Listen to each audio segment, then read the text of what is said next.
آج میں اور آپ اس مسجد عائشہ کے مکتب کے پروگرام میں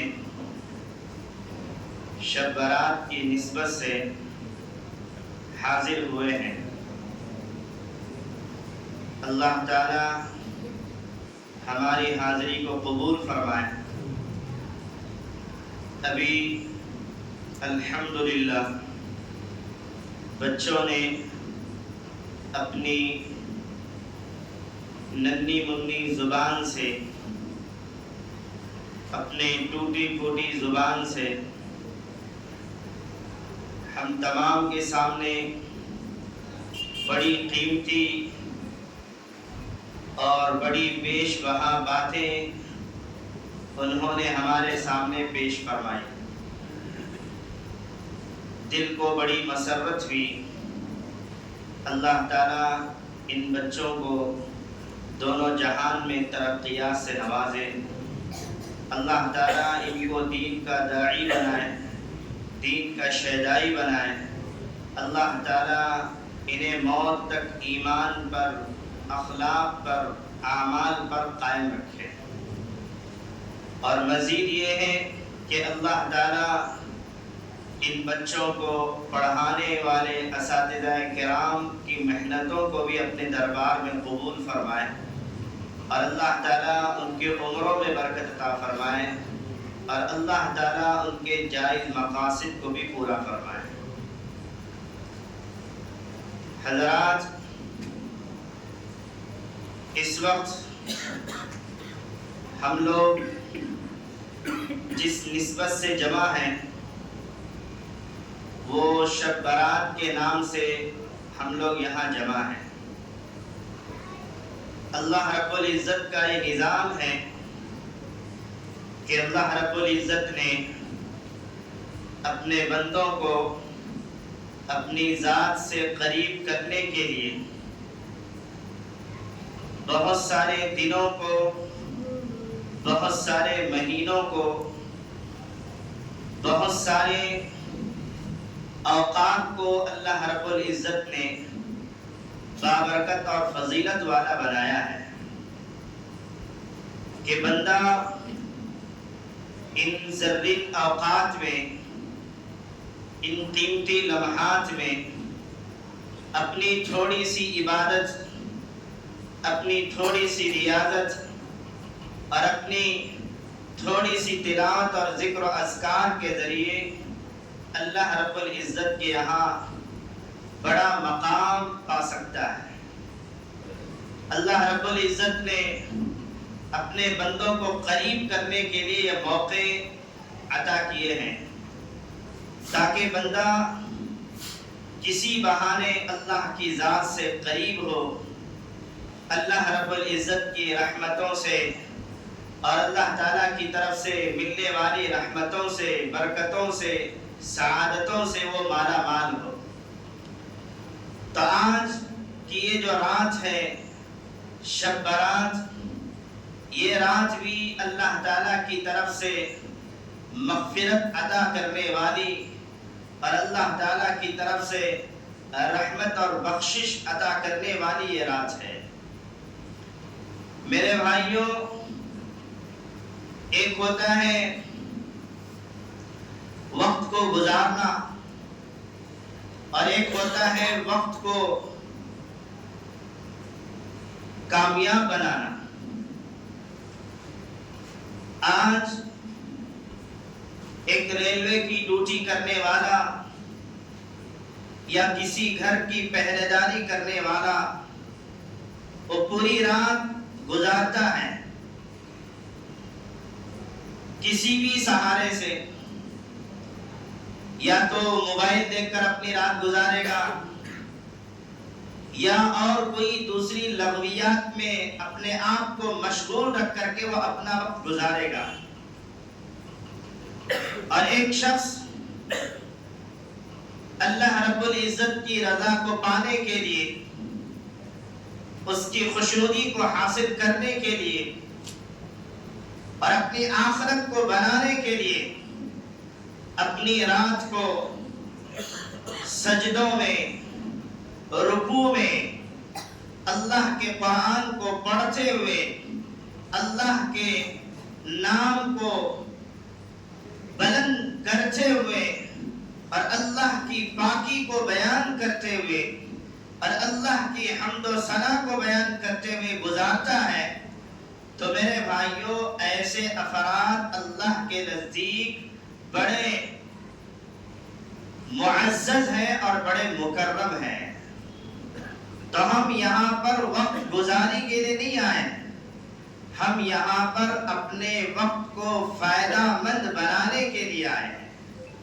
ہم اپنے اس وقت کے ذریعے سے اپنے اللہ کو خوش کرنے کے لیے، اپنے اللہ رب العزت سے رحمت کو، مغفرت کو، بخشش کو حاصل کرنے کے لیے یہاں پر ہم لوگ جمع ہیں، ہے نا بھئی؟ یہی مقصد ہے ہمارا۔ اللہ رب العزت نے اپنے بندوں کے صفات کو بیان کرتے ہوئے ایک جگہ یہ فرمایا، وَالَّذِينَ يَبِيتُونَ لِرَبِّهِمْ سُجَّدًا وَقِيَامًا۔ رحمان کے بندے کون ہیں؟ اللہ کے سچے پکے معزز مکرم بندے کون ہیں جو اپنی راتوں کو سجدے کی حالت میں، رکوع کی حالت میں گزارتے ہیں۔ اسی لیے میرے بھائیوں یہ رات ہم ایسے انداز سے گزاریں اور اس رات میں ہم انفرادی طور پر ہم اس رات کو کامیاب بنانے کی کوشش کریں اور انفرادی طور پر عبادتوں میں، ریاضتوں میں، ذکر میں، اذکار میں، تلاوت میں اس کو ہم صرف کرنے والے بنیں۔ یہ نہیں کہ چاہ ہوٹلوں میں بیٹھ کر، چوراہوں پر بیٹھ کر، دوستوں کے ساتھ بیٹھ کر گپ شپ کرنا، ایران کی باتیں، ایران دوران کی باتیں کرنا، سیاست کی باتیں کرنا، ادھر ادھر کی باتیں کرنا، یہ میرے بھائیوں فضول ہیں۔ اللہ کے نبی علیہ السلام نے فرمایا، من حسن اسلام المرء ترکہ ما لا یعنی۔ اسلام کی خوبی یہ ہے، اسلام کا پسندیدہ عمل یہ ہے کہ ہم لغو اور بیکار کاموں کو چھوڑ دیں، ہم لغو اور بیکار کاموں کو ترک کریں۔ تو میرے بھائیوں یہ جو شعبان کی 15ویں رات ہے جسے ہم لوگ شب برات کہتے ہیں، اس کو شب برات کیوں کہتے ہیں، کیا وجہ ہے، اسے ہمیں معلوم کر لینا چاہیے۔ شب یہ فارسی لفظ ہے جس کے معنی ہے رات، اور برات یہ عربی لفظ ہے جس کے معنی آتے ہیں آزادی کے، رہائی کے۔ اس کو ہم حدیث سے سمجھنے کی کوشش کریں گے۔ حضرت عائشہ رضی اللہ تعالی عنہ کی روایت ہے، وہ فرماتی ہیں کہ ایک دفعہ میں نے حضرت محمد الرسول اللہ صلی اللہ علیہ وسلم کو رات کے وقت بستر پر نہیں پایا تو میں بہت گھبرا گئی اور مجھے بڑی پریشانی لاحق ہوئی کہ آخر اللہ کے نبی علیہ السلام رات کی اس تاریکی میں کہاں چلے گئے ہیں، کیا دقت، کیا پریشانی آپ کو پیش آئی ہوگی۔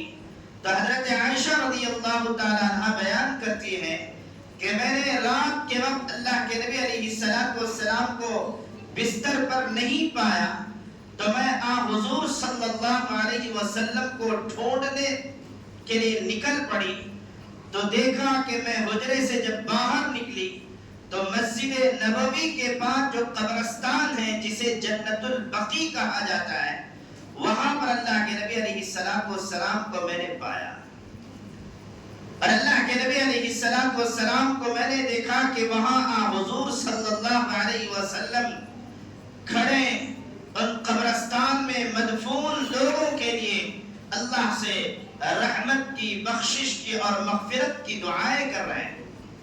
حضرت عائشہ رضی اللہ تعالی عنہ نے اللہ کے نبی علیہ السلام سے پوچھا اے نبی پاک علیہ الصلوۃ والسلام، اتنی رات آج اچانک آپ جنت البقیع کے اس قبرستان میں کیوں تشریف لائے؟ کیا وجہ ہے؟ نبی کا کوئی کام بلا مقصد اور بلا وجہ کے نہیں ہوتا. نبی کا ہر کام، نبی کی ہر بات، نبی کا ہر قول ایک مقصد کے تحت ہوتا ہے. ایک اس میں اہم ترین وجہ ہوتی ہے، کیونکہ نبی کا ہر قول، نبی کا ہر فعل، نبی کا ہر عمل وہ حجت ہوتا ہے، دلیل ہوتا ہے. تو حضرت عائشہ رضی اللہ تعالی عنہا نے جب یہ سوال کیا کہ اچانک آج آپ یوں آج کی رات جنت البقیع میں کیوں تشریف لائے ہیں، تو حضور صلی اللہ علیہ وسلم نے فرمایا، اے عائشہ کیا تمہیں نہیں پتا کہ آج شعبان کی 15ویں شب ہے، آج شعبان کی 15ویں شب ہے، آج شعبان کا نصف حصہ ہے. اللہ رب العزت غروب آفتاب کے بعد پہلے آسمان پر تشریف لاتے ہیں، اور اللہ رب العزت اسی رات میں بنو کلب کے قبیلے کی بکریوں کے بالوں کے برابر لوگوں کی مغفرت کے فیصلے فرماتے ہیں. سبحان اللہ. اس زمانے میں بنو کلب کا جو قبیلہ تھا وہ بکریوں کے پالنے کا انہیں بڑا شوق تھا، اور ان کے پاس بڑی مقدار میں اور بڑی کثیر مقدار میں ان کے پاس بکریاں تھیں. اللہ کے نبی علیہ السلام نے ان کی بکریوں کی مثال کو بیان کر کے فرمایا کہ لا تعداد بے شمار بندوں کو اللہ رب العزت آج مغفرت کا پروانہ عطا کرتے ہیں، بخشش کا پروانہ عطا کرتے ہیں. اور آج اللہ رب العزت ہمارے گناہوں کو، ہمارے جرائم کو، ہماری لغزشوں کو، ہماری کوتاہیوں کو معاف فرماتے ہیں. آج کی یہ رات ہمارے دلوں میں جو گناہوں کی گندک بیٹھی ہوئی ہے، گناہوں کی جو گندگی بیٹھی ہوئی ہے، گناہوں کی جو غلاظت آج ہمارے دلوں میں بیٹھی ہوئی ہے، یہ اس غلاظت کو، اس گندگی کو، اس سیاہی کو صاف کروانے والی یہ رات ہے. تو اسی لیے میرے بھائیوں، یہ رات مغفرت کا پروانہ لے کر آئی ہے، یہ رات بخشش کا پروانہ لے کر آئی ہے. اسی لیے میرے بھائیوں، اس رات میں اللہ سے خوب رو رو کر دعائیں مانگو. اے اللہ، تیرا کھا کر، تیرا پی کر، تیرا پہن کر، تیری ہزاروں نعمتیں کھا کر کے میں نے تیری نافرمانی کی ہے، میں نے تیری ناقدری کی ہے. اے اللہ، تو میرے اس جرم عظیم کو معاف فرما. تو میرے بھائیوں، یہ جو شعبان کی رات ہے، یہ اللہ سے مغفرت طلب کرنے والی رات ہے. اللہ رب العزت کو وہ بندے بڑے محبوب ہیں، اللہ رب العزت کو ان بندوں سے بڑا پیار ہے. اللہ رب العزت کے نزدیک وہ بندے بڑی قدر و قیمت والے ہیں جو اپنے گناہوں پر نادم اور شرمندہ ہوتے ہیں، جو اپنے گناہوں کی بخشش کی فکر کرتے ہیں.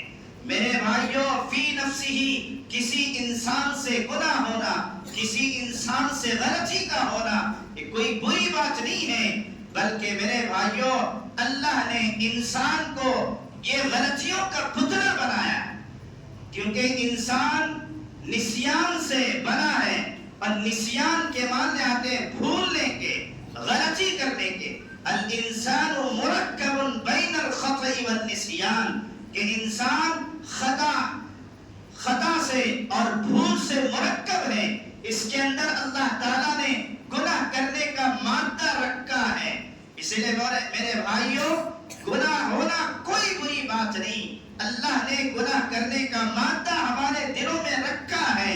فَأَلْهَمَهَا فُجُورَهَا وَتَقْوَاهَا، اللہ نے انسان کے اندر تقوی پر عمل کرنے کا جذبہ بھی اتارا ہے، اور گناہ کا مادہ بھی اللہ تعالیٰ نے انسان کے اندر رکھا ہے. لیکن میرے بھائیوں، برا کون ہے؟ اللہ کے نزدیک ناپسندیدہ کون ہے؟ اللہ کے نزدیک برا وہ شخص ہے، ناپسندیدہ وہ شخص ہے جو گناہ پر گناہ کیے جاتا ہے، غلطیوں پر غلطیاں کیے جاتا ہے، کبھی اسے شرمندگی نہیں ہوتی، کبھی اسے احساس نہیں ہوتا، کبھی اسے توبہ کی فکر نہیں ہوتی، ایسے بندے اللہ کے نزدیک ناپسندیدہ ہیں۔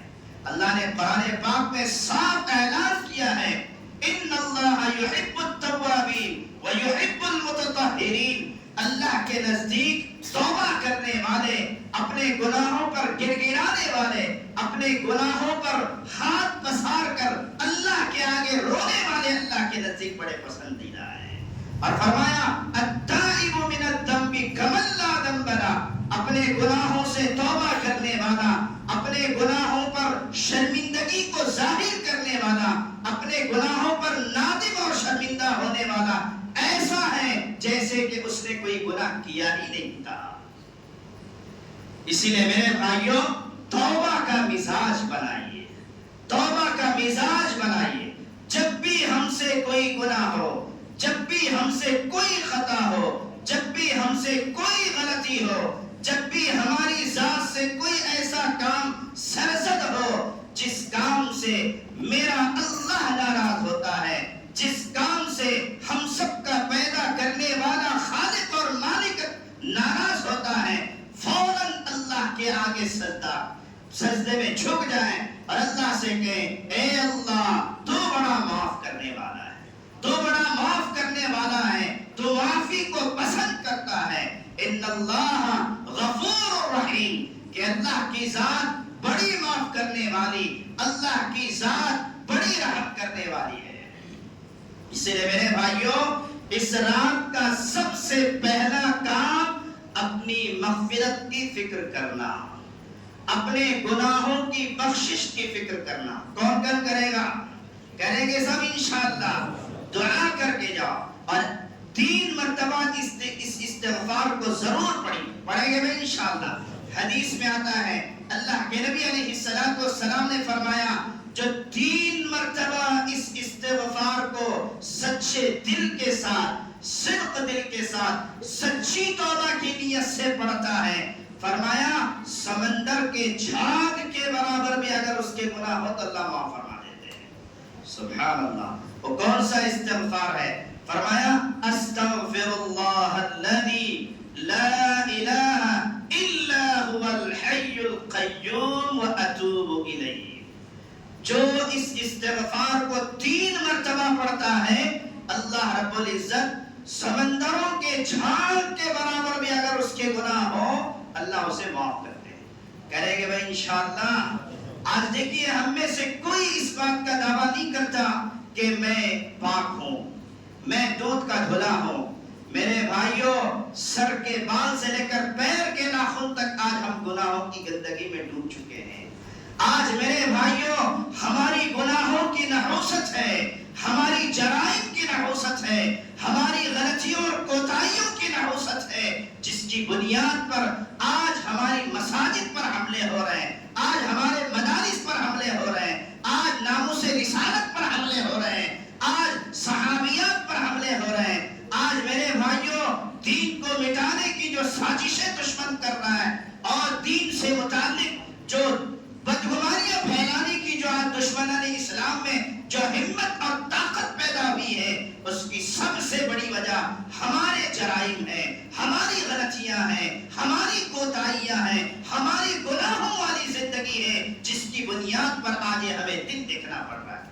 یہ میں نہیں کہہ رہا، یہ اللہ کا قرآن کہہ رہا ہے، ظہر الفساد فی البر والبحر بما کسبت ایدی الناس۔ زمین اور آسمان میں فساد پھیل گیا، کرپشن پھیل گیا، کس کی وجہ سے؟ ہماری کرتوتوں کی وجہ سے، ہماری غلطیوں کی وجہ سے، قرآن سے دوری، حدیث سے دوری، حضرت محمد رسول اللہ صلی اللہ علیہ وسلم کی پاکیزہ زندگی سے دوری، جس کی بنیاد پر آج میرے بھائیوں ہم دشمن کے آگے بالکل بھوسے کی حیثیت ہماری ہو گئی۔ ایک وقت تھا کہ مسلمان کا نام لیتے ہی دشمن کانپ جاتا تھا۔ جس گلی میں، جس شہر میں، جس جانب ایک مسلمان جاتا تھا، اس گلی کی، اس گاؤں کی، اس شہر کی کایا پلٹ جاتی تھی، ہدایت کے راستے کھلتی جاتی تھی۔ لیکن آج میرے بھائیوں کیا ہو گیا کہ اتنی بڑی تعداد میں مسلمان ہونے کے باوجود آج ہم بے وزن ہو چکے ہیں. آج ہم بالکل جو ہے میرے بھائیوں ہماری اہمیت دشمن کے دلوں سے گھٹ چکی ہے. اس کی سب سے بڑی وجہ یہ ہے کہ آج ہم نے اپنے گناہوں والی زندگی سے توبہ نہیں کیا. آج ہم پلٹ کر نہیں آئے. اور عجیب حال یہ ہے کہ لوگوں کو توبہ کا مطلب بھی نہیں معلوم.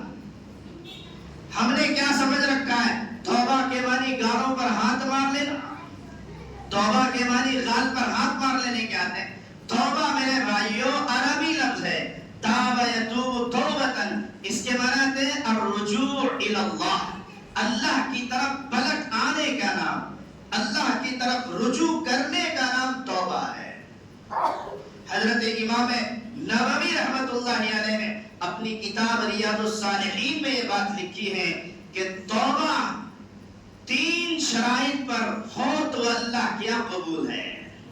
سب سے پہلی چیز کیا ہے کہ ہم سے جو گناہ ہو رہا ہے, نماز چھوڑنے کا ہو, اللہ کے قرآن کو نہ پڑھنے کا ہو, نبی کی سنتوں سے دوری کا ہو, یا اور کوئی بھی گناہ ہو, تو میرے بھائیوں سب سے پہلی شرط یہ ہے کہ ہم اس پر شرمندہ ہوں.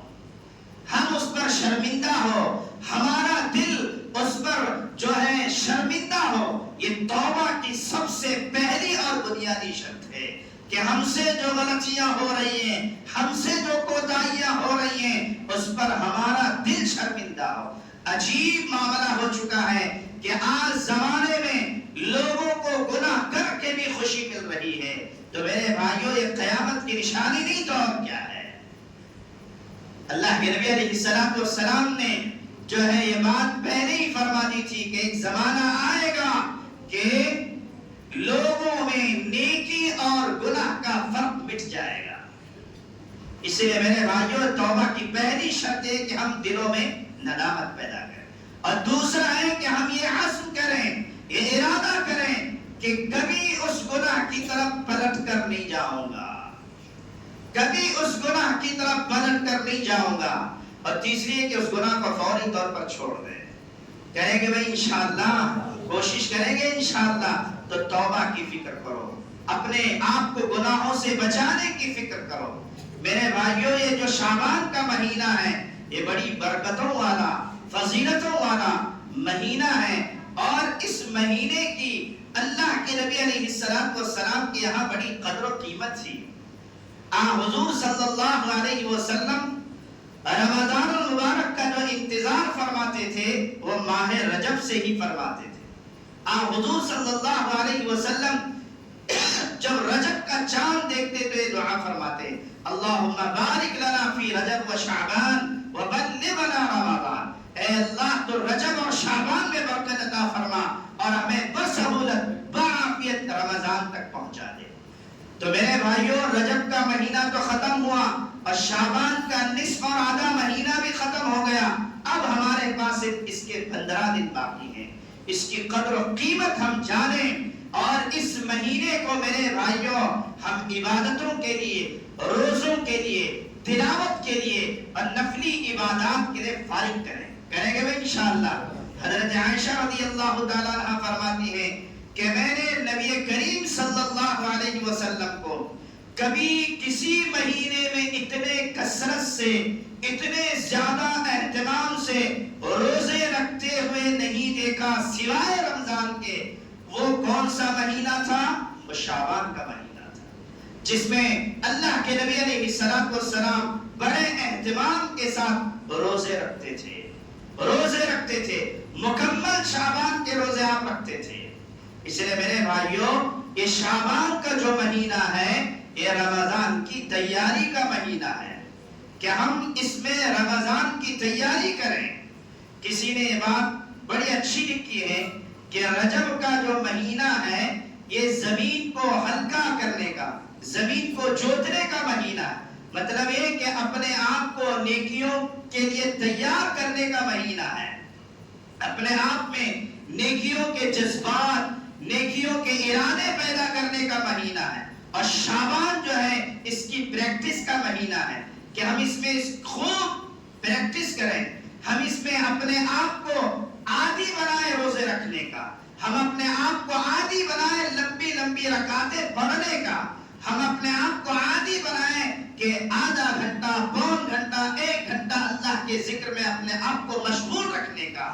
پھر رمضان جو مہینہ ہے یہ میرے بھائیوں فصل کاٹنے کا مہینہ ہے۔ اسی لیے کسی نے بڑی اچھی بات لکھی کہ رجب میں زمین کو ہموار کیا جائے اور شعبان میں اس کو خشک پانی دیا جائے اور رمضان میں اس فصل کو کاٹا جائے، رمضان میں اس فصل کو کاٹا جائے۔ کیا مطلب؟ یعنی رجب ہی سے ہم اپنے آپ کو عبادتوں کے لیے تیار کریں، ہر عبادت کو میرے بھائیوں کرنے کی کوشش کریں، خاص طور پر میرے بھائیوں روزوں کا اہتمام۔ ابھی ہم سنتے ہیں نوجوانوں کے بارے میں، ارے اب تو بڑی سخت گرمی کا وقت شروع ہو گیا، ابھی گرمی کا موسم تو دور ہے لیکن ابھی سے بہت گرمی ہو رہی ہے اور ہمیں جو ہے روزے کیسے ہم رکھیں گے، پریشان ہو رہے ہیں۔ کئی نوجوانوں کے منہ سے تو ہم نے یہ سنا کہ مولانا ہم سب کچھ برداشت کر سکتے ہیں، اگر آپ ہمیں 2 وقت کا کھانا نہ دیں کوئی پرواہ نہیں ہے، لیکن ہم گٹکے کے بغیر نہیں رہ سکتے،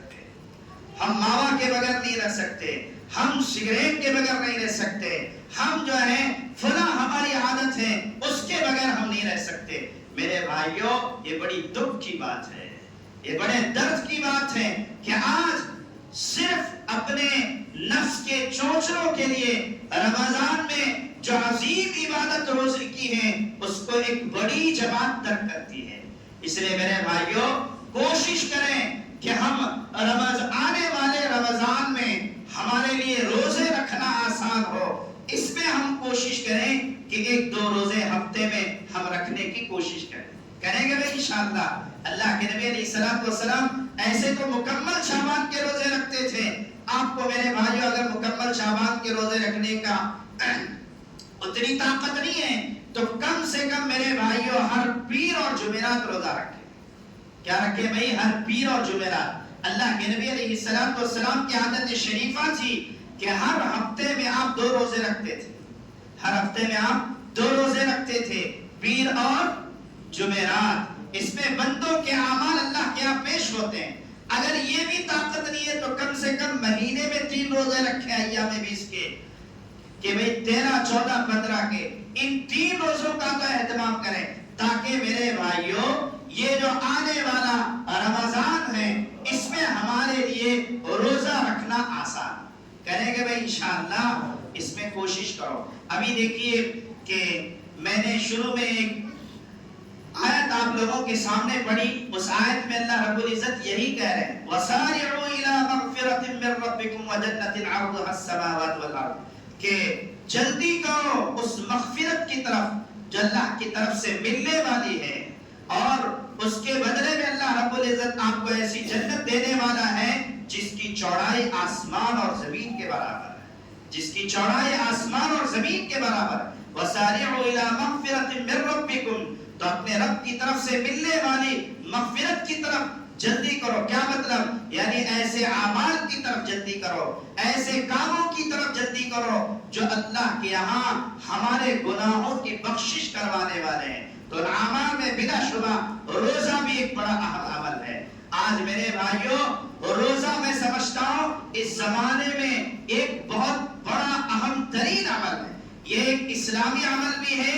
اور میرے بھائیوں بہت سارے لوگ پوچھتے ہیں کہ مولانا گناہ سے بچنے کے لیے کیا کریں، گناہ سے بچنے کے لیے کیا کریں، بے حیائی سے بچنے کے لیے کیا کریں، گندے کاموں سے بچنے کے لیے کیا کریں۔ میرے بھائیوں حدیث میں اس کا علاج بتایا ہے کہ جس کو اپنے نفسانی خواہشات پر کنٹرول اور قابو نہ ہو، جو بے حیائی میں گرفتار ہو سکتا ہے، جس کو زنا کا خطرہ ہے، جس کو بے حیائی کا خطرہ ہے، اسے چاہیے کہ وہ کثرت سے روزے رکھیں، وہ کثرت سے روزے رکھیں، کیونکہ روزے میرے بھائیوں یہ نفسانی طاقت کو ختم کرتا ہے، یہ نفسانی طاقت کو مٹاتا ہے، یہ نفسانی طاقت کو دباتا ہے۔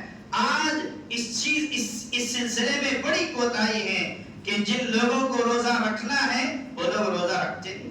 اس لیے میرے بھائیوں روزہ ایک اسلامی عمل ہونے کے ساتھ ساتھ اگر آپ ڈاکٹروں سے پوچھیں گے تو وہ لوگ بھی کہیں گے کہ طبی اعتبار سے بھی اس کے بے شمار فائدے ہیں۔ اس لیے کوشش کریں گے انشاءاللہ کہ ہم شعبان میں اب اس کے جو بچے کچے دن ہیں اس میں بھلے ہی ایک دو چار روزے ہی صحیح اس میں روزے کا اہتمام کریں گے انشاءاللہ. اور اسی طرح میرے بھائیوں ابھی سے لمبی لمبی رکعتیں پڑھنے کا اہتمام کرو. ابھی سے لمبی لمبی رکعتیں پڑھنے کا اہتمام کرو. پتہ چلا کہ ماشاءاللہ شروع رمضان میں بڑا شوق تھا, بڑا ذوق تھا, مسجدیں بھری ہوئی ہیں, ذمہ داروں کو پریشانی ہو رہی ہے کہ ارے بھائی لوگ باہر نماز پڑھ رہے ہیں, لیکن جیسے جیسے روزے بڑھتے جائیں گے ویسے ویسے تراویح میں مقتدیات کیا ہوتے جائیں گے, کم ہوتے جا رہے ہیں. اب جا کے دیکھو مقتدیوں کا کیا حال ہے.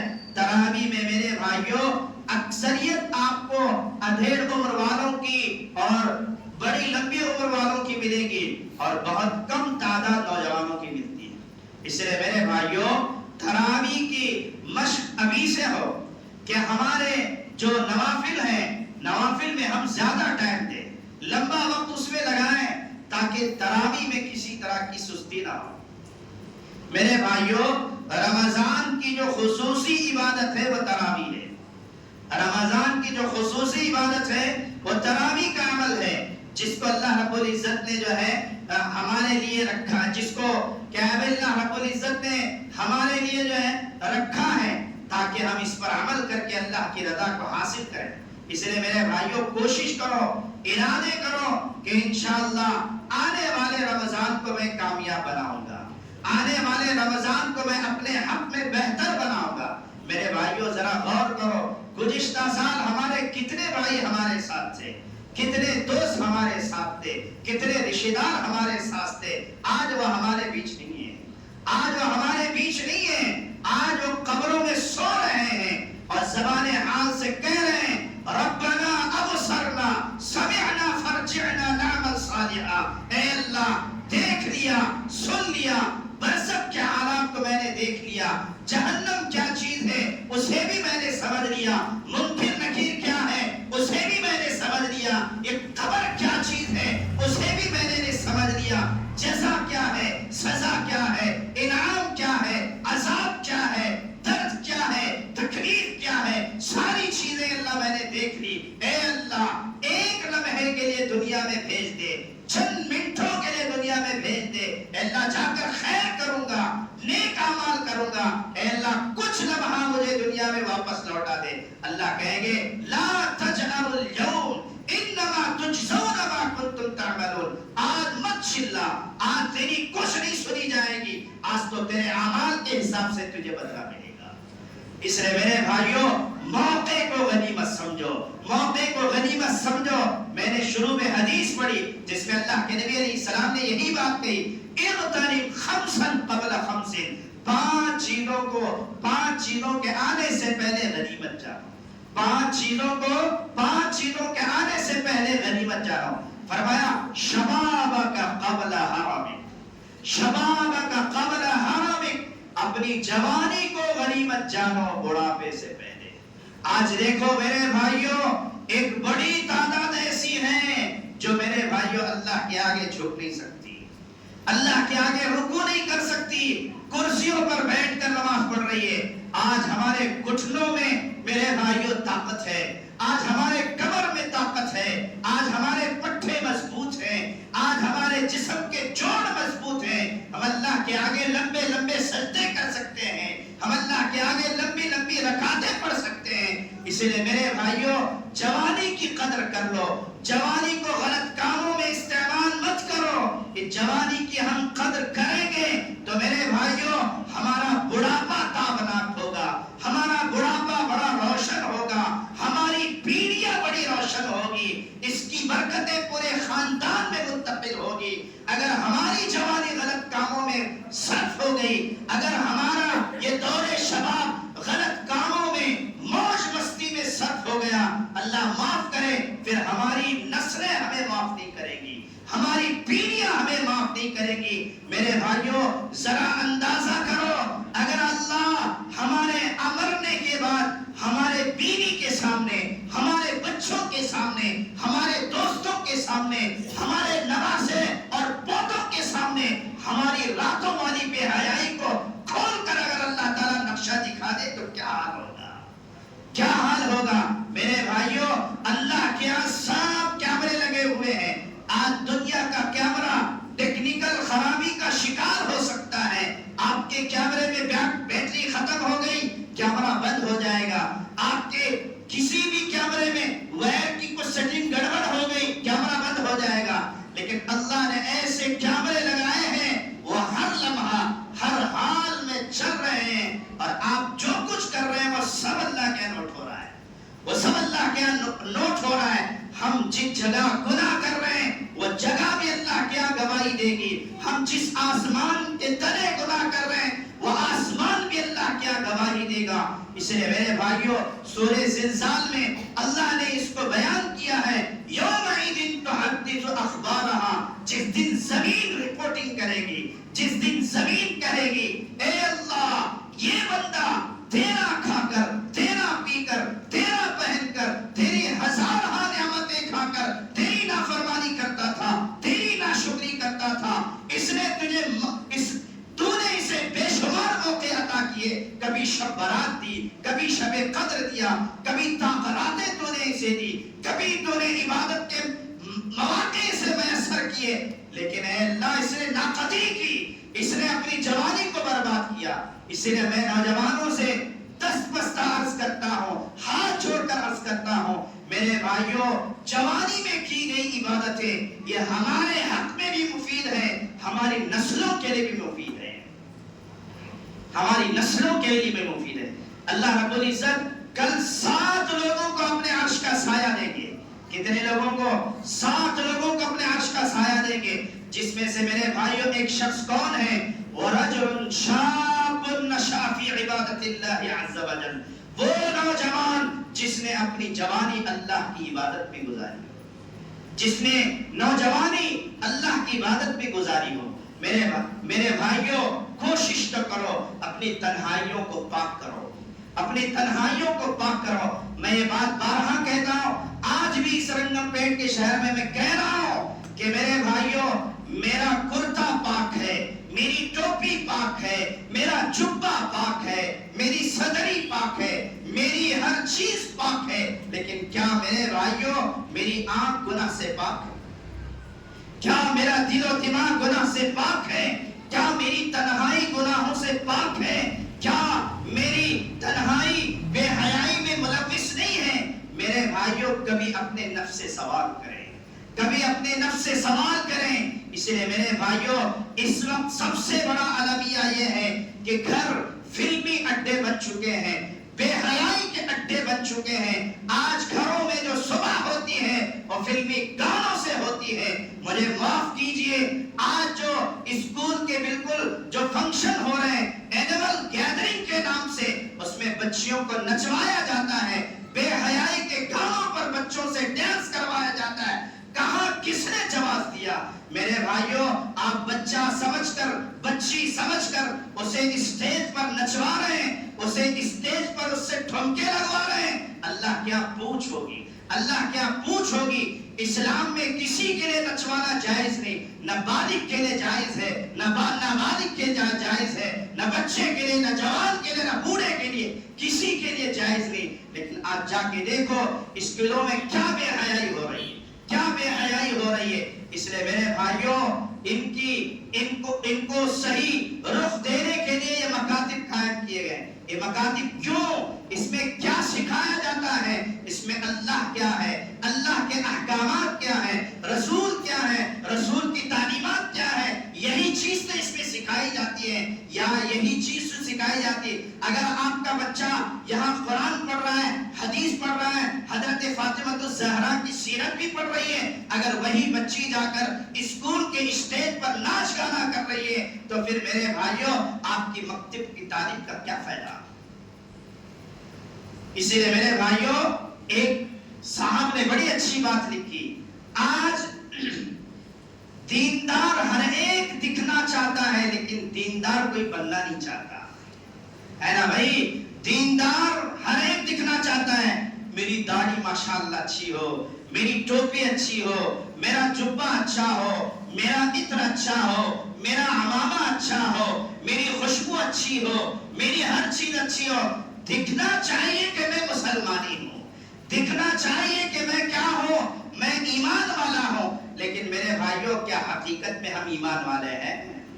کیا حقیقت میں ہم مسلمان ہیں؟ کیا حقیقت میں ہم محمد الرسول اللہ صلی اللہ علیہ وسلم کی سنتوں پر مر مٹنے والے ہیں؟ اس لیے میرے بھائیوں معاف کیجیے۔ تو پہلی چیز میں کہہ رہا تھا، جوانی کو غنیمت جانو بڑھاپے سے پہلے، جوانی کو غنیمت جانو بڑھاپے سے پہلے۔ آج میرے بھائیوں آپ دیکھیے، آج حالات کا آپ جائزہ لیجئے، اکثر جو موتیں واقع ہو رہی ہیں وہ نوجوانوں کی باتیں ہو رہی ہیں، نوجوانوں کی باتیں ہو رہی ہیں۔ میں اپنا موضوع کو روکتے ہوئے بیچ میں جو ہے الگ موضوع پہ بات کر رہا ہوں کہ آج میرے بھائیوں نوجوانوں میں نشہ بہت عام ہو چکا ہے، نشہ بڑی تیزی سے عام ہو رہا ہے۔ آج نوجوان پیڑھی کو اپنی صحت کی کوئی فکر نہیں، بس جب صحت بگڑ جاتی ہے اس وقت کھائے ہلو اور سب کو دعاؤں کی درخواست کر رہا ہے، سب سے منت سماجت کر رہا ہے۔ یہ بے وقوفی ہے، یہ بے وقوفی ہے۔ میرے بھائیوں اپنے بچوں کو نشے سے دور رکھو، اور جو نشے میں مبتلا ہیں ان کو نشہ چھڑانے کے لیے جو کچھ آپ کر سکتے ہیں کیجئے۔ ہم نے کتنی عورتوں کو بیوہ ہوتے ہوئے دیکھا ہے، جوانی میں کتنے بچوں کو جو ابھی بولنا سیکھا نہیں ان بچوں کو یتیم ہوتے ہوئے ہم نے دیکھا ہے، کتنی ماؤں کو ہم نے دیکھا ہے کہ ان کے آنکھیں آنسوؤں سے ہمیشہ نم رہتی ہیں، پوچھنے پر کہتے ہیں کیا بتائیں مولوی صاحب، ہمارا بیٹا نشے میں چور ہے، ہمارا بیٹا گٹکا کھاتے کھاتے اسے زبان کا کینسر ہو چکا ہے، اسے گلے کا کینسر ہو چکا ہے۔ آپ جا کے دیکھو بے شمار کینسر کے مریض ملیں گے۔ ابھی ہمارے پاس چند دنوں پہلے ایک صاحب آئے تھے، انہوں نے رپورٹ پیش کی، فرمایا کہ آج سب سے زیادہ کینسر کے مریض پائے جاتے ہیں، سب سے زیادہ۔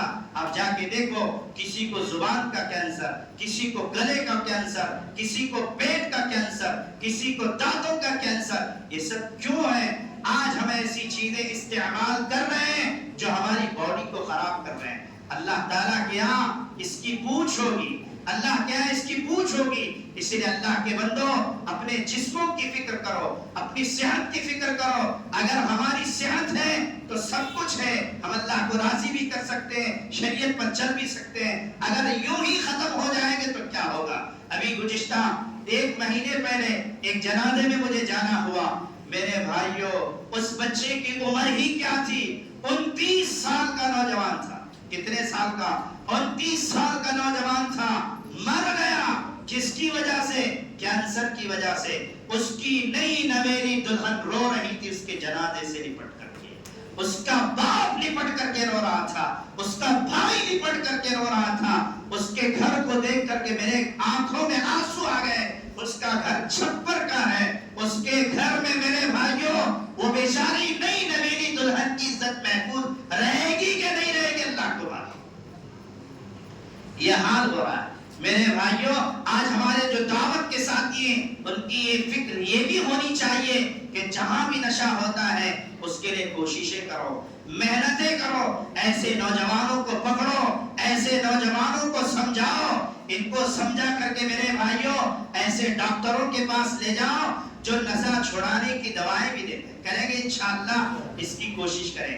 اسی لیے میرے بھائیوں آج یہ جو آنے والا رمضان ہے اس کو ہم ہر طرح مفید بنائیں۔ تو جوانی کو ہم میرے بھائیوں غنیمت جانیں بڑھاپے سے پہلے، اور اسی طرح فرمایا شبابک قبل حرمک وصحتک قبل سقمک، بیماری سے پہلے میرے بھائیوں اس صحت کو غنیمت جانو، غنیمت جانو۔ ایک نے ارادہ تو کیا ماشاءاللہ مولانا آنے والے رمضان کو کارآمد بناؤں گا، لیکن پتا چلا ایکسیڈنٹ ہو گیا، ٹانگ ٹوٹ گئی، ہاتھ ٹوٹ گیا۔ اس لیے میرے بھائیوں زندگی کا کوئی بھروسہ نہیں، جب تک صحت ہے اس کی قدر کرو اور خوب اعمال خیر کرنے کی کوشش کرو، کریں گے انشاءاللہ۔ وصحتک قبل سقمک، اور اسی طرح فرمایا وغناک قبل فقرک، اور اپنی مالداری کو اللہ نے جو کچھ دیا ہے اسے صحیح اور جائز کاموں میں صرف کرو، اور میرے بھائیوں فقر کے آنے سے پہلے، اور اسی طرح فرمایا ہمارے پاس جو وقت ہے مشغولیت کے آنے سے پہلے اس کی قدر کرو، اور زندگی کو موت کے آنے سے پہلے اس کی قدر کرو، کریں گے انشاءاللہ۔ اور میرے بھائیوں یہ جو رمضان ہماری زندگیوں میں آتا ہے، یہ کیوں آتا ہے؟ یہ کیوں آتا ہے؟ اس کے مقصد کو بھی ہم جانیں۔ یہ رمضان ہماری زندگیوں میں آتا کیوں ہے؟ رمضان میں میرے بھائیوں صرف بھوکا پیاسا رکھنے کا نام روزہ نہیں ہے۔ رمضان میں میرے بھائیوں اللہ رب العزت ہمارے اندر تقوی کی صفت پیدا کرنا چاہتے ہیں۔ کیا پیدا کرنا چاہتے ہیں؟ تقوی کی صفت۔ یہ رمضان کا مقصد ہے۔ یہ رمضان کی کیا میرے بھائیوں یہ رمضان کا مقصد اللہ نے قرآن پاک میں بیان کیا ہے۔ اللہ نے فرمایا یا ایھا الذین آمنوا کتب علیکم الصیام کما کتب علی الذین من قبلکم لعلکم تتقون۔ اے ایمان والو تم پر روزے فرض کر دیے گئے جیسا کہ پچھلی امتوں پر روزے فرض کر دیے گئے تھے تاکہ تم متقی بن جاؤ۔ اب ہم لوگ کہتے ہیں متقی متقی تقوی طہارت والا۔ تقوی کہتے کس کو؟ تقوی کے کیا معنی ہیں؟ تقوی کا کیا مفہوم ہے؟ یہ ہمیں معلوم ہونا چاہیے۔ یہ بھی کیا ہے بھائی؟ معلوم ہونا چاہیے، کیونکہ آج لوگ کیا سمجھتے ہیں داڑھی جبے والے کو متقی پرہیزگار کہتے ہیں۔ میرے بھائیوں یہ نام تقوی کا نہیں ہے۔ تقوی میرے بھائیوں ایک مزاج کا نام ہے۔ تقوی ایک بہت اہم ترین صفت ہے۔ تقوی وقایتن سے بنا ہے۔ تقوی کس سے بنا ہے؟ وقایتن۔ اور وقایتن کے معنی ہے بچنے کے، احتراز کرنے کے، احتیاط کرنے کے۔ جیسے کہ میرے بھائیوں ایک شوگر کا مریض ہے، اس کو ڈاکٹر نے کہا آپ میٹھی چیزوں سے بچیے، آپ میٹھی چیزوں سے پرہیز کیجئے، احتیاط کیجئے۔ ایک ہارٹ کا مریض ہے، اس سے ڈاکٹر کہتا ہے کہ آپ چکنائی سے بچیے۔ ایک بی پی کا مریض ہے، ڈاکٹر اس سے کہتا ہے کہ آپ نمکینی سے پرہیز کیجئے۔ تو جس طرح میرے بھائیوں ایک مریض کو پرہیز بتایا جاتا ہے، احتیاط کرنے، احتیاط کی تاکید کی جاتی ہے کہ آپ فلاں چیزوں سے احتیاط کیجئے، اسی طرح میرے بھائیوں ہر ایمان والے کو احتیاط کا درس دیا گیا ہے۔ ہر ایمان والے کو پرہیز کا حکم دیا گیا ہے، جس سے ان کاموں سے، ان اخلاق سے، ان اعمال سے، ان کردار سے جس سے ایمان میں خرابی آتی ہے ان سے بچنا، ان سے احتراز کرنا یہ تقویٰ ہے۔ تو اسی موقع پر ایک حدیث بھی مجھے یاد آئی کہ ایک مرتبہ حضرت ابی بن کعب رضی اللہ تعالیٰ عنہ سے حضرت عمر بن خطاب رضی اللہ عنہ نے پوچھا کہ اے ابی بن کعب کیا آپ تقوی کا مفہوم مجھے سمجھا سکتے ہیں؟ اب دیکھیے حضرت عمر بن خطاب خلیفۃ المسلمین ہیں، جنہوں نے میرے بھائیوں کئی مربع میل، لاکھوں مربع میل پر حکمرانی کی، جن کی بارے میں اللہ کے نبی علیہ السلام نے فرمایا تھا لو کان بعدی نبیا لکان عمر، کہ اگر میرے بعد کوئی نبی ہوتا تو حضرت عمر ہوتے۔ اتنی بڑی فضیلت رکھنے والے اور اتنا بڑا مقام رکھنے والے سوال کر رہے حضرت ابی بن کعب سے، کہہ رہے ہیں کہ آپ تقوی کے بارے میں کیا جانتے ہیں؟ تو میرے بھائیوں تقوی کے بارے میں حضرت ابی بن کعب نے کہا کہ بالکل جانتا ہوں، لیکن اس کے لیے میں آپ سے چند سوالات کروں گا، آپ ان کا جواب ہمیں دیتے جائیں۔ تو حضرت عمر بن خطاب نے کہا ٹھیک ہے۔ تو حضرت ابی بن کعب نے کہا بتائیے کبھی آپ ایسے جنگل سے، کبھی آپ ایسے راستے سے گزرے ہیں جس کے دونوں جانب کانٹے لگے ہیں، جس کے دونوں جانب کانٹوں کی باڑ ہے؟ حضرت عمر نے کہا کہ بارہا ایسا اتفاق ہوا ہے۔ پھر حضرت ابی بن کعب نے کہا آپ اس کانٹے دار جھاڑی سے، اس کانٹے دار راستے سے آپ کیسے گزرتے ہیں؟ آپ کی کیا کیفیت ہوتی ہے؟ حضرت عمر بن خطاب نے کہا کہ میں اپنے دامن کو، اپنی چادر کو، اپنے کپڑوں کو سمیٹ لیتا ہوں۔ پھر حضرت ابی بن کعب نے فرمایا کیوں آپ اپنے کپڑوں کو سمیٹتے ہو؟ کیوں آپ اپنے کپڑوں کو جو ہے اپنی چادر کو سمیٹتے ہو؟ تو حضرت عمر بن خطاب نے کہا تاکہ کوئی کانٹا میرے کپڑوں کو خراب نہ کر دے۔ تو حضرت عمر بن خطاب کی اس بات پر حضرت ابی بن کعب نے فرمایا فذالک التقویٰ، اسی کا نام تو تقویٰ ہے کہ جس طرح ایک کانٹے دار جھاڑی سے گزرتے وقت، ایک کانٹے دار جنگل سے گزرتے وقت، ایک کانٹے دار راستے سے گزرتے وقت آپ کی پوری توجہ، آپ کی پوری فکر، آپ کا پورا احساس اس بات پر ٹکا ہوا ہوتا ہے کہ میں اس راستے سے اس حال میں گزر جاؤں کہ کوئی کانٹا میرے کپڑے کو برباد نہ کر دے۔ اسی فکر کے ساتھ دنیا میں زندگی بسر کرو کہ میرا دامن اللہ کے گناہوں سے گندا ہونے نہ پائے، اسی فکر کا نام تقویٰ ہے، اسی فکر کا نام تقویٰ ہے، اسی احساس کا نام تقویٰ ہے۔ صرف کثرت نماز کا نام تقویٰ نہیں ہے، کثرت عمرے کا نام تقویٰ نہیں ہے، کثرت حج کا نام تقویٰ نہیں ہے، احتیاط کی زندگی بسر کرنے والے کا نام تقویٰ ہے۔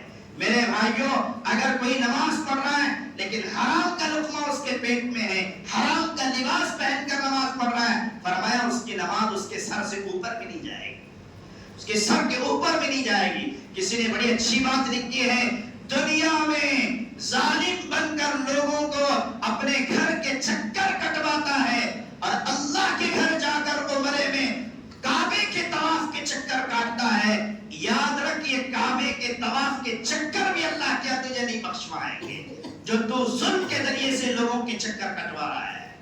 اس لیے میرے بھائیوں اس کی بھی فکر کرنی ہے۔ تو میرے بھائیوں، رمضان کا ایک مقصد تقویٰ ہے کہ ہمارے اندر احتیاط آئے، ہم ان کاموں سے، گناہوں سے اپنے آپ کو بچانے کی کوشش کریں جس سے میرے بھائیوں ہم کیا کر سکیں، گناہوں سے بچ سکیں۔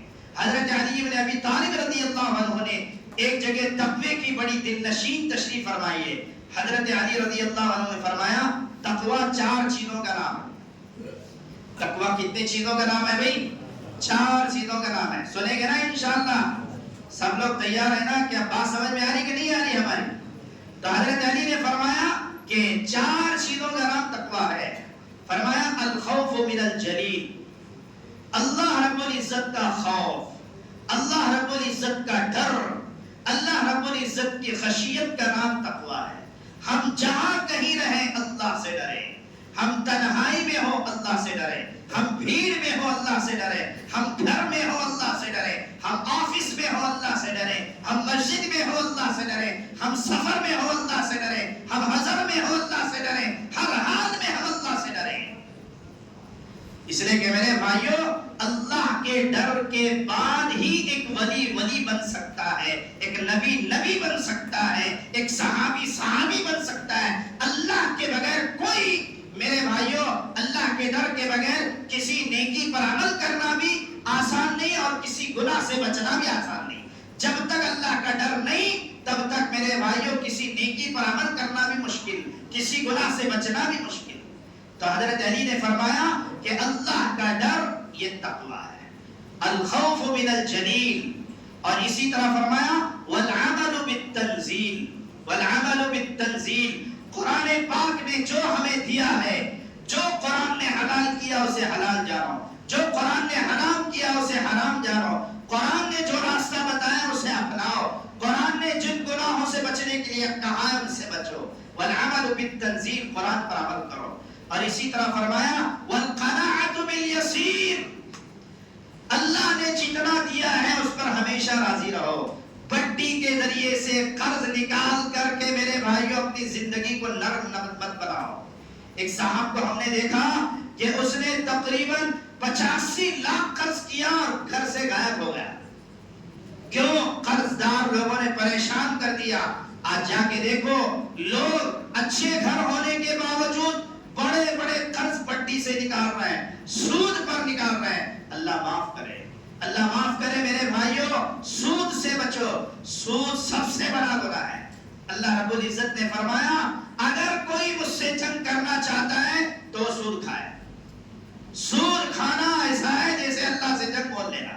اور حدیث میں اللہ کے نبی علیہ السلام نے فرمایا سود کا 1 روپیہ اپنے ماں سے 70 مرتبہ زنا کرنے کے برابر ہے۔ اور آج سود پہ سود ہم لوگ کھا رہے ہیں، اللہ معاف فرمائے۔ اسی لیے فرمایا والعمل بالتنزیل، قرآن پاک پر والقناعۃ بالیسیر، کہ جتنی اللہ نے دی ہے اتنے میں ہی خوش رہو۔ بٹی سے نکال کر کے پیسہ کمانا میرے بھائیوں کہیں جائز نہیں۔ آج ٹریڈنگ میں پیسہ لگا رہے ہیں لوگ، ٹریڈنگ میں پیسہ کما رہے ہیں، ٹریڈنگ کی کئی شکلیں ناجائز اور حرام ہیں۔ اس لیے میرے بھائیوں مفتیان کرام سے مسائل معلوم کر کے اپنا پیسہ صحیح جگہوں پر لگاؤ۔ ایک صاحب میرے پاس آئے، مولانا آپ مجھے 1 لاکھ روپے دو، میں آپ کو ماشاءاللہ ہر مہینہ تازی 10,000 کی کمائی دوں گا۔ کہا کہ یہ کیسے؟ فرمایا ٹریڈنگ میں پیسہ لگانا ہے، آپ کو مہینے میں کبھی 10 ملیں گے، کبھی 15 ملیں گے، کبھی آپ کا مقدر اچھا رہا تو 20 ملیں گے۔ وارے واہ، یہ کہیں کی تجارت ہے؟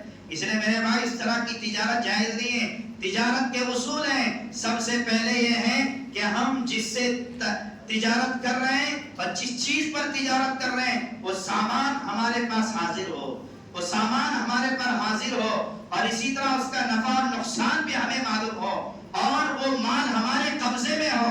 یہ شرائط ہیں بیع و شراء کے، یہ ہمیں معلوم ہونا چاہیے. لوگوں کو نہیں معلوم، حرام خوری کے طریقے سے پیسہ کما رہے ہیں، اس لیے عبادتوں میں کوئی برکت نہیں. کریں گے انشاءاللہ. تو اس اور چوتھی چیز فرمایا والاستعداد لیوم الرحیم، کہ قیامت کے لیے یوم آخرت کی تیاری کرو، کہ ایک دن ہم سب کو جانا ہے، آخرت کی تیاری کرنی. کریں گے انشاءاللہ. اور آخر میں میرے بھائیوں ایک بات قرآن سے متعلق میں ضرور کہوں گا. آج امت سے قرآن سے رشتہ ٹوٹ چکا ہے. باپ چاہتا ہے کہ میرا بیٹا قرآن پڑھے، باپ چاہتا ہے میری بیٹی قرآن پڑھے، لیکن باپ خود نہیں چاہتا کہ میں بھی قرآن پڑھوں. یہ عالمیہ ہے. لوگ کہتے ہیں مولانا عمر بیت گئی اب کیا کروں. میرے بھائیوں علم سیکھنے میں کبھی شرم نہیں کرنی چاہیے. علم سیکھنے میں کبھی شرم نہیں کرنی چاہیے. بعض صحابہ ایسے بھی تھے جن کی عمریں گزر گئی تھی لیکن انہوں نے علم سیکھا.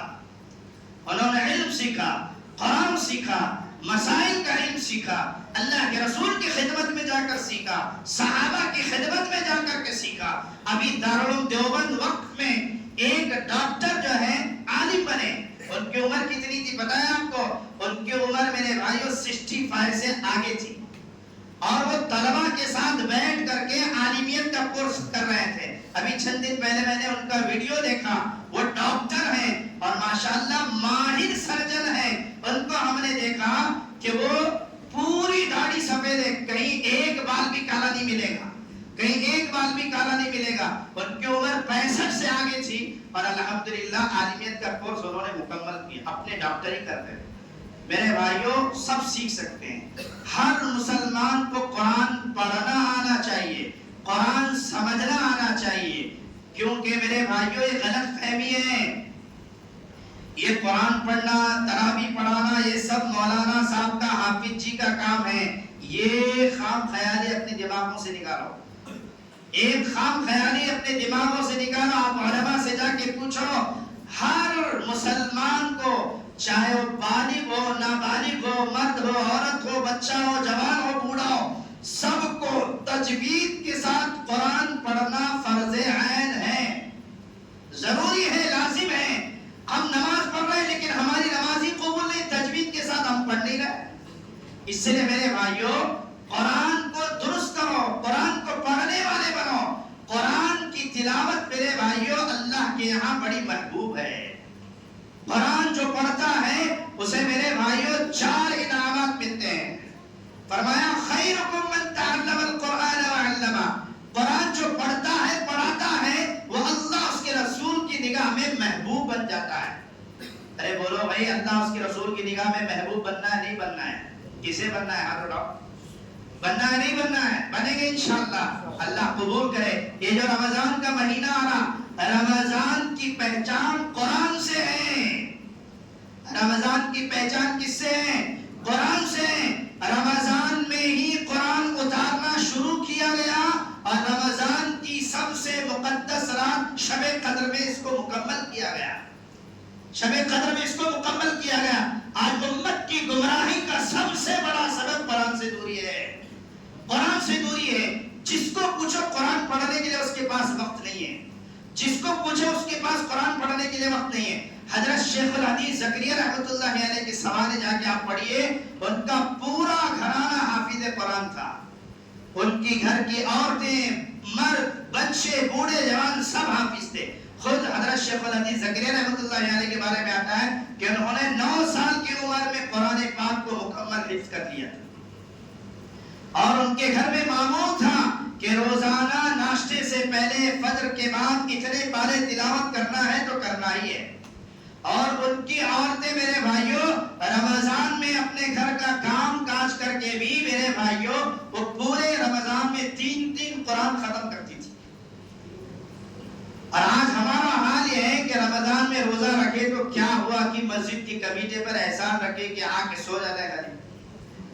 رمضان بولے تو دوا کو سحری دینا، اس کے بعد جو ظہر میں سوئے تو سیدھا افطاری کو اٹھ کو گھر میں جانا. ایسا لگتا بیچارہ کتنے دن کا بھوکا ہے. میرے بھائیوں بھوکا رہنے کے عادی بنو. میں ابھی چند دن پہلے عمرے کے سفر پر گیا تھا تو میں دیکھا وہاں کی گرمی سے میں بہت پریشان ہوا. طائف کے سفر میں ہم لوگ گئے تھے تو دیکھا اللہ کے نبی علیہ السلام نے طائف کا سفر پیدل کیا تھا. کیسے کیا تھا اللہ ہی بہتر جانے. ایسی چلچلاتی دھوپ میں اللہ کے نبی علیہ السلام نے پیدل سفر کیا تھا. اور ہم نے بدر کا میدان دیکھا بالکل چلچلاتی دھوپ میں کیسے صحابہ نے رمضان میں وہ جنگ کی بدر کی جنگ لڑی ہوگی. جا کے دیکھو آپ وہاں کا موسم, وہاں کی زمینیں, وہاں کے ریگستانی آپ کو یہ یاد دلائے گی کہ صحابہ نے کیسی کیسی قربانیاں دی اور کن حالاتوں میں انہوں نے دین کو زندہ رکھا. آج ہمارے پاس ایئر کنڈیشن ہے, کولر ہے, سب کچھ ہے, پھر بھی میرے بھائیو ہم روزہ رکھتے نہیں, قرآن پڑھتے. تو میں قرآن کے بارے میں کہہ رہا ہوں کہ ہمارے گھر میں ہر فرد قرآن پڑھنے والا بنے. کریں گے, کوشش کریں گے, مرد بھی پڑھے, عورت بھی پڑھے, بیٹی بھی پڑھے, باپ بھی پڑھے, بہن بھی پڑھے, سب پڑھے. میرے بھائیوں قرآن کو آپ نے کیا سمجھا ہے؟ آج لوگ دین سے جو مرتد ہو رہے ہیں اس کی سب سے بڑی وجہ قرآن کا نہ پڑھنا ہے. قرآن کا نہ پڑھنا ہے. آج ایک بڑا طبقہ ایسا ہے جو محمد عربی کی ختم نبوت پر بھی ایمان نہیں رکھتا. اس کی وجہ بھی قرآن سے دوری ہے. اس کی وجہ بھی قرآن سے دوری ہے. قرآن سے دوری کیونکہ اسے قرآن وہ پڑھا ہی نہیں, نہ سمجھا ہے. اگر وہ قرآن پڑھا ہوتا تو ختم نبوت کے عقیدے کے مخالف کبھی نہ جاتا. ارے ایمان ہی مکمل نہیں اس کا, ایمان ہی مکمل نہیں جو ختم نبوت پر ایمان نہ رکھتا ہو. میرے بھائیوں افسوس ہوا مجھے یہاں آ کر کے سنا تو مجھے میرے بھائیوں میرے جسم میں جو ہے ایک کرنٹ لگا جب میں نے سنا. اللہ معاف فرمائے. اس لیے میرے بھائیوں اس کے لیے کوششیں کرنا, اس کے لیے سر دھڑ کی جان کی بازی لگانا, یہ میرے بھائیوں شہادت سے کم نہیں ہے. اس کی کوشش کرو کہ میرے بھائیوں ہماری جب تک طاقت ہے ہم ایسے لوگوں کو جو محمد عربی کی ختم نبوت پر ایمان نہیں رکھتے ان سے ہمارا کوئی رشتہ نہیں, ان سے ہر طرح کا بائیکاٹ ہے. یہ حدیث میں کہا گیا ہے, حدیث میں کہا گیا قدریہ, مرجیہ یہ فرقے ایمان والے تھے لیکن عقیدے کا انکار کرنے کی وجہ سے ان کو گمراہ کہا گیا. لیکن ان کے تعلق سے اللہ کے نبی علیہ السلام نے فرمایا لا تجالسوہم, ان کے ساتھ مت بیٹھو, وہ بیمار ہو جائیں تو ان کی عیادت مت کرو, ان کے جنازوں میں نہ جاؤ. اللہ کے نبی علیہ السلام نے ان لوگوں سے فرمایا جو دین میں نئے نئے فرقے پیدا کرتے ہیں, یہ تو محمد عربی کا ہی انکار کر رہی ہے, ان کے ایمان میں شبہ کیا, ان کے کافر ہونے کا حق یقین ہے. اس لیے میرے بھائیوں کوشش کرو, محنت کرو کہ یہ فرقہ ختم ہو جائے, یہ فرقہ ختم ہو جائے. اللہ کے رسول کے دور میں مسیلمہ کذاب نے جو ہے اعلان کیا تھا, اللہ کے نبی علیہ السلام کے دور میں ہی اس کا خاتمہ ہوا اور اس کو صحابہ نے مل کر کے اس کو ختم کیا. حضرت ابوبکر صدیق رضی اللہ عنہ کا جب دور آیا تھا تو دو فتنے حضرت ابوبکر صدیق رضی اللہ تعالیٰ عنہ کے سامنے تھے. ان میں سے ایک فتنہ یہ بھی تھا کہ بہت سارے لوگوں نے جو ہے جھوٹے نبی ہونے کا دعویٰ کیا تھا. اس لیے میرے بھائیوں ہم کوشش کریں کہ جب تک ہم رہیں ختم نبوت کے لیے ہم محنت کریں گے انشاءاللہ. اور اس کی سب سے بڑی وجہ قرآن سے دوری ہے. میرے بھائیوں قرآن پڑھو, اس کے ترجمے پڑھو. کم سے کم ہم نماز میں جو آیتیں پڑھتے ہیں, ہم نماز میں جو قرآن پڑھتے ہیں اتنا قرآن کا معنی اور مفہوم بھی ہم سمجھنے والے کریں گے انشاءاللہ. آج امت کا سب سے بڑا المیہ ہے قرآن کو ختم ہم لوگ کر رہے ہیں. آج قرآن سے ہم دور ہو رہے ہیں. اللہ معاف کرے میرے بھائیوں, تلاوت تو آج ہم سے ہو ہی نہیں پا رہی. میرے بھائیوں ایک اللہ کے ولی نے لکھا اس مومن کا دن بڑا ہی برباد اور نقصان اور خسارے والا دن ہے جس دن وہ قرآن کی کوئی ایک آیت بھی نہ پڑھے. اس لیے میرے بھائیوں روزانہ تلاوت کا معمول بناؤ, روزانہ تلاوت کا معمول بناؤ. لوگوں کا حال یہ ہو گیا ہے جھوٹے پیروں عاملوں کے پاس تعویذ گھنٹے کے لانے کے لیے جاتے ہیں کہ مولوی صاحب اچھی تجارت چمک جائے کوئی تعویذ دو, اچھا رشتہ مل جائے کوئی تعویذ دو.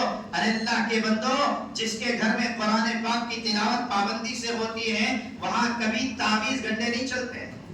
اللہ کے رسول نے کبھی کسی کو تعویذ دی ہو بتا دیجیے آپ. اللہ کے رسول نے کبھی کسی کو تعویذ نہیں دی. حضرت ابوبکر صدیق نے کبھی کسی کو تعویذ نہیں دی. کسی صحابی نے تعویذ دی ہو بتاؤ؟ ہر صحابی نے میرے بھائیوں قرآن سے اپنا رشتہ مضبوط کیا تھا. ان کی پوری زندگی قرآن سے جڑ گئی تھی.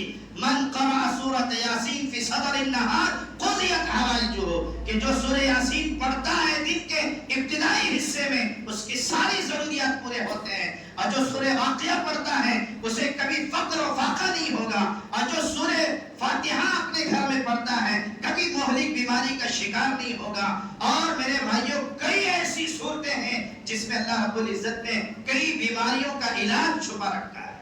اس لیے میرے بھائیوں قرآن سے رشتہ مضبوط کرو. آج عہد کر کے اٹھو کہ انشاءاللہ آنے والے رمضان تک میں مکمل قرآن تجوید سے پڑھنے والا بنوں گا. کون کون بنے گا؟ بنے گا بھائی انشاءاللہ. کوشش کرو.